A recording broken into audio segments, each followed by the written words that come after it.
Miarabantsika indray ary tompoko lahy sy tompoko vavy eto amin'ity fandarana ambarao ity amin'izao alarobia atoandro izao tony mahazatra isam-bolana moa mivahiny eto amin'ny fandarana ambarao ny mpahay lalàna sady mpikamba eny anivon'ny fiarahamonim-pirenena ramatoa Rabenarivo Sahondra. Miarabanao ny fandarana ary makasitraka mamaly ny fanasana trano tompoko.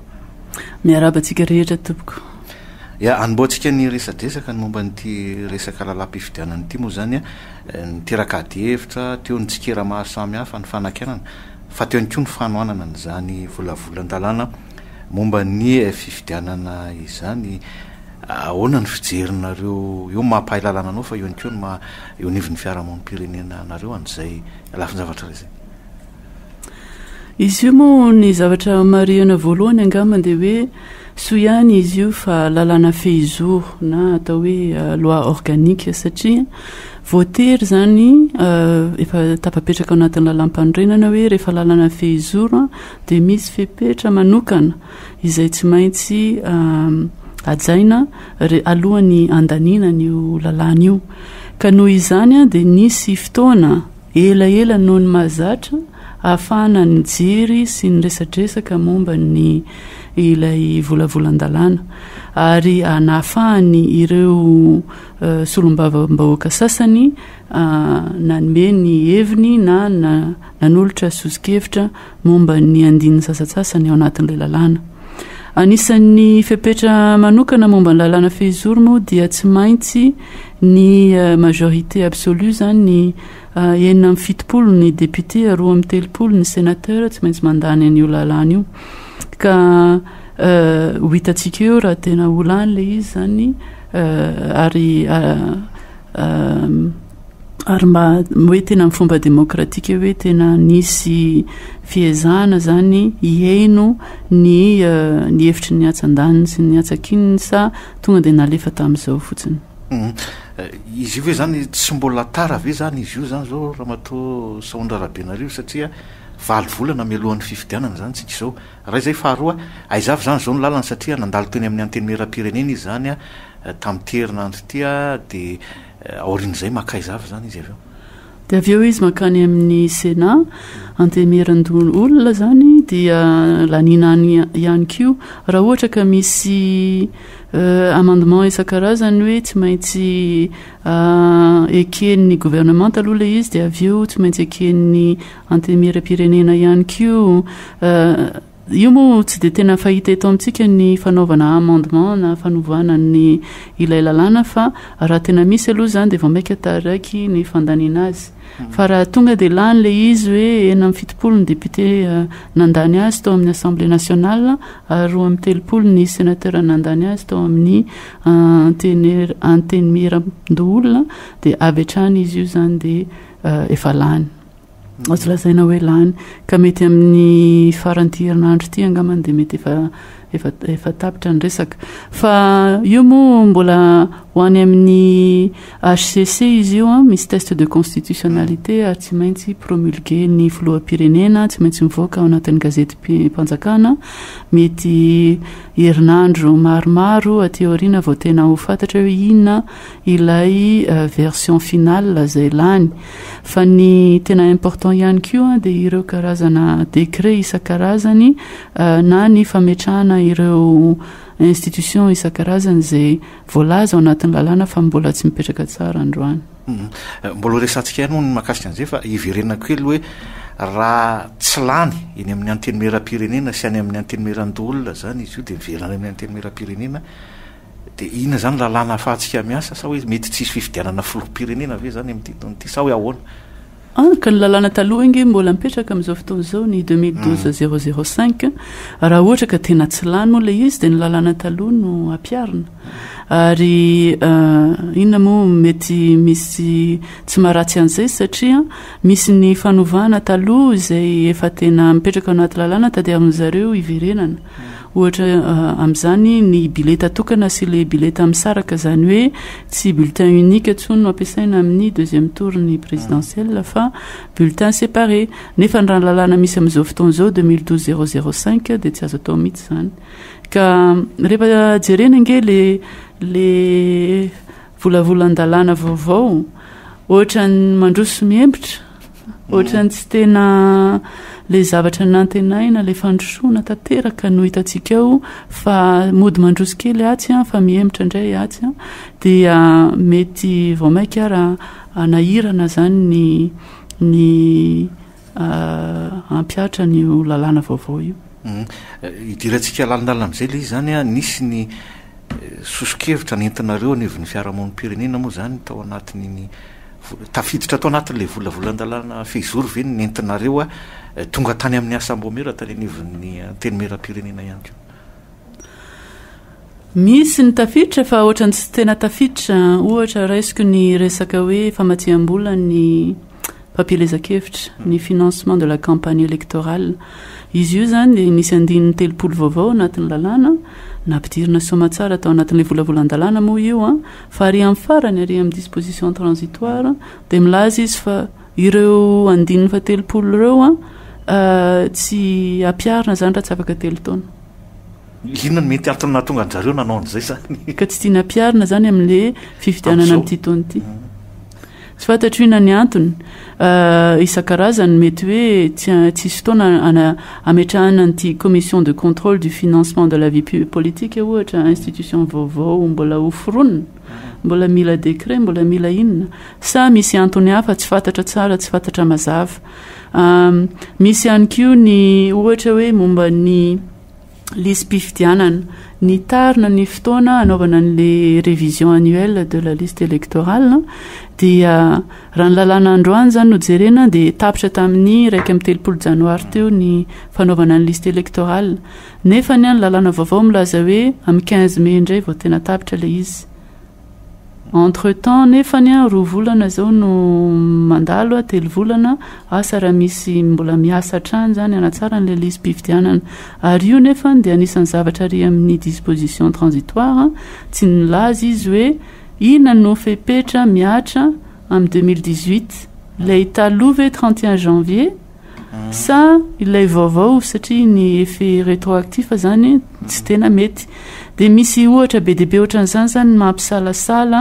mahatonga anay manontany fantaniana be deabe ny fantaniana toy izay ny valim-pantaniana dia izay no ohatran'ny hoe tsy tena ao zany ilay finiavana ametraka fifidianana tena manara-penitra tena mangarahara ary tena azo atokisana tanteraka mbola mifandray amin'izay ihany ramatoa Rabenarivo Sahondra tena mizara tsara ve le asan'ny seni sy ny ministeran'ny atitany amin'io volavolan-dalàna io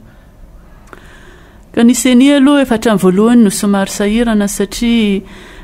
taloha moa ny ministeran'ny atitany no sady mitatana ny fifidianana no mitatana ny atao hoe sora-mpiankonana zany na ny état civil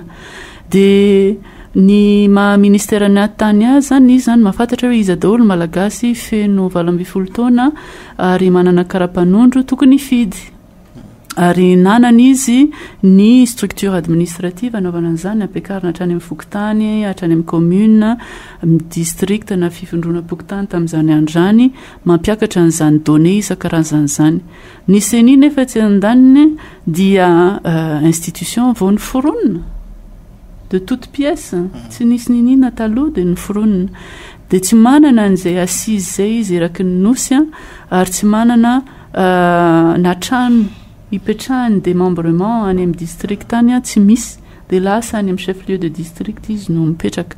dia zay no ohatrany hoe inona marina no tena tadiavana zany amin'le seni le opération électorale ihany ve le resaka hoe bureau de vote ty ny bulletin unique dépouillement ny famoahana vonjimaika ny voka-pifidianana ny zavatra ohatran'izany ka izy io zany tsy ampy ny resaka tamin'izay zany hoe inona zany no tena tiantsika atao ary raha ohatra ka any amin'ny ministeran'ny atitany ny données rehetrarehetra ny information rehetrarehetra dia ahoana ny transmetiavana azy any amin'ny seni raha ny fomba fijeriko manokana mantsy dia tokony hoe izay malagasy rehetra feno 12 taona dia voalohany indrindra aloha tokony nanakarapanondro zany zao tokony ezaka apetraka izay hitondra manaraka eo hoe anatin'ny 5 taona vitanay zany ary ireo rehetra izay manana karapanondro dia avy hatrany tsy mila procédure tsy mila recensement tsy mila makany amin'ny fokotany tsy mila manana avy hatrany dia manana karatry ny mpifidy fa le izy zany zao dia tsy tonga amin'izany sahirana ny seni etsan-daniny satria izy tsy manana an'ilay information ny ministère ny an-tany manana ny information fa tsy te hizara amin'ny seni raha tsy te hizara izy anga mifandraika amin'izay ihany aizahoiza kosa le hoe fampiasana ny fahefam-panjakana sy ny fitaovam-panjakana indrindra moa zany eo anatin'ilay fampielezan-kevitra sy ny sisa io efa nipetraka tao foana ange fa tao anatin'ny lalàna foana hatr'izay zany ny tsy fampiasana ny fitaovam-panjakana na ny toeram-panjakana anaovana propagandy fa kosa le izy zany tsy nampiarina mihitsy teo aloha fa ny zavatra natao ny zavatra tena fahagagana zany ny tao anatin'ity lalàna ity dia ny fampiasana ny haino aman-jery izay taloha moa tamin'ny andro taloha tamin'ny 1960 70 80 tany hoany angamba sarotra be zany nanana radio na télévision zany nila satellite be nila tsy nisy internet tamin'izany tsy nisy ny télécom zay misy amin'izao fotoana izao dia ny RNM sy ny TVM ihany no tena afaka nampiely vaovao teto amin'ny nosy ray manontolo ka logika zany io moa antsika rehetra antsika malagasy rehetra ny tompony RNM sy TVM ary logika raha izy hainao aman-jery izay antsika rehetra no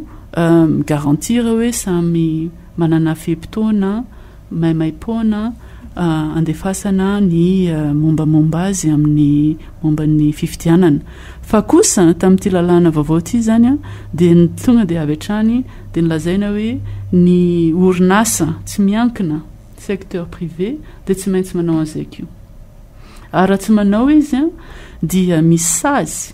izay mifandraika amin'ny chiffre d'affaires na hoe tena afaka misy suspension mihitsy hoe sanctionnena hoe tsy mahazo mandeha tsony ty émission Ambarao ty satria tsy nitovy ny fehim-potoana nomena ny candidat A oharina amin'ny candidat B nefa ny tsy sazy ohatran'izany ho an'ny hainao aman-jery public ka zay zany le izy ohatrany hoe mandroso miembritra zany satria le misy tsara le principe raha ohatra ka misy ny débat dia sady mivoaka le izy ataontsika hoe sady mivoaka RTA no mivoaka Viva no mivoaka TVM no mivoaka TV Plus dia iny débat iny dia ekena hoe candidat 1 manana 30 minutes candidat 2 manana 30 minutes iny zany ekena fa ny forcena hoe ohatra hoe raisinao androany dia raha pitso tsy maintsy raisinao indrindra fa raha be dia be telopolo nisan'ny candidat indray amin'ity taona ity dia sarotra be zany ho an'ny hainao aman-jery privé satria izy tsy manana ny subvention ny fanjakana ary tsy maintsy izy mitady vola amin'ny alalan'ny publicité na zavatra hafa ohatrany inona mety hoe na tonga ny zareo namolavolana io napiditra n'izay karazany hoe volavolany tanàna zay inona no mety ao ambadika zay asa aloha raha misy ambadika aloha fa raha antsika malala moa amin'izao fotoana izao fa tena misy mihitsy aloha ny hainao aman-jery privé zany zay tsy mamoaka ininona mihitsy momba ny fitondram-panjakana amin'izao fotoana izao tsy mamoaka sary tsy mamoaka resaka mihitsy momba ny zavatra ataon'ny fitondrana nefa ny etsy amin'ny hainao aman-jery public moa dia tsisy afa-tsy izay 100% tena déséquilibré be le izy zany dia hoe mety izay ny ambadika fa zany aloha resaka vinavina fotsiny tsy fantatra raha tena zay ve le izy fa ny lasa lavitra loatra zany le principe nylazaiko teo hoe équité hoe raha manao débat ianao dia asainao tokony hitovitovy ny fehim-potoana andraisan'olona fitenenana tsy mitovy amin'ny hoe forcena hoe tsy maintsy omenao accès gratuit mandritra ny ora maro les candidats isan-karazany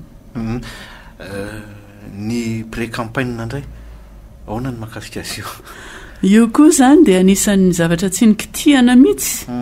na ny kely ary nefa dia nyresahana hoe nisy io moa misy karazana fijery maromaro ny sasany milaza fa ny pré-campagne tokony ferana hoe enimbolana alohan'ny fifidianana na heritaona alohan'ny fifidianana. Ny sasany dia hoe ny campagne ny atao hoe campagne électorale dia ilay tabataba be amin'ny farany iny ihany ka mazava ho azy fa ho ferana iny satria raha mandritra ny heritaontsika no misy carnaval ilay tsy andalanambea dia mety ho leo ihany ho farany fa raha izay ny atao hoe campagne électorale dia aleo ferana amin'ny fotoana fohy ilay tena fitabatabana be ilay tena dona be reny fa ny zavatra tena tsy nazava zany amin'ny lalàna vaovao hoe inona le izy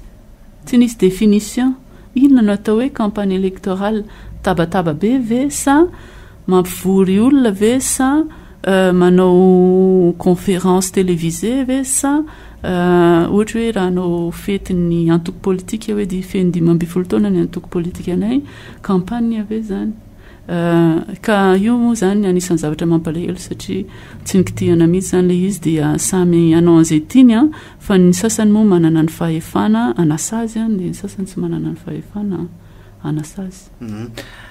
Raha sendra misy ny olana samy hafa ohatra hoe mametraka fitoriana na misy fiara-pefy miseho zany ohatrotrany ahoana indray no makasika an'izay ao anatin'ny olona lampifidianana Ramatoa Sahondra Rabenarivo. Io aloha efa hatr'izay no tena sarotra le raha ohatra ianao zany ka manana tsy manaiky an'ilay voka-pifidianana na nahita hoe nisy fandikana ny lalàna dia ny ampiakatra azy any amin'ny fitsarana. Io efa hatramin'ny voalohany zany no tena sarotra be. Sarotra sa hoe no asarotana sa hoe sady sarotra no asarotana aloha satria ny charge de la preuve zany tena sarotra be hoe ny anaprofo hoe nisy nangalatra na nisy nanao an'izao na nanao ohatran'izao ka sady no asarotana no no sarotra ny mandresy zany eo anivon'ny fitsarana indraindray moa le izy volana maromaro aty aoriana n'ilay fifidianana efa adin'olona sady hoe iza no tena voafidy dia isorona indray le olona efa investi dia soloana olon-kafa dia lasa mikorotana ny démocratie amin'izay fotoan'izay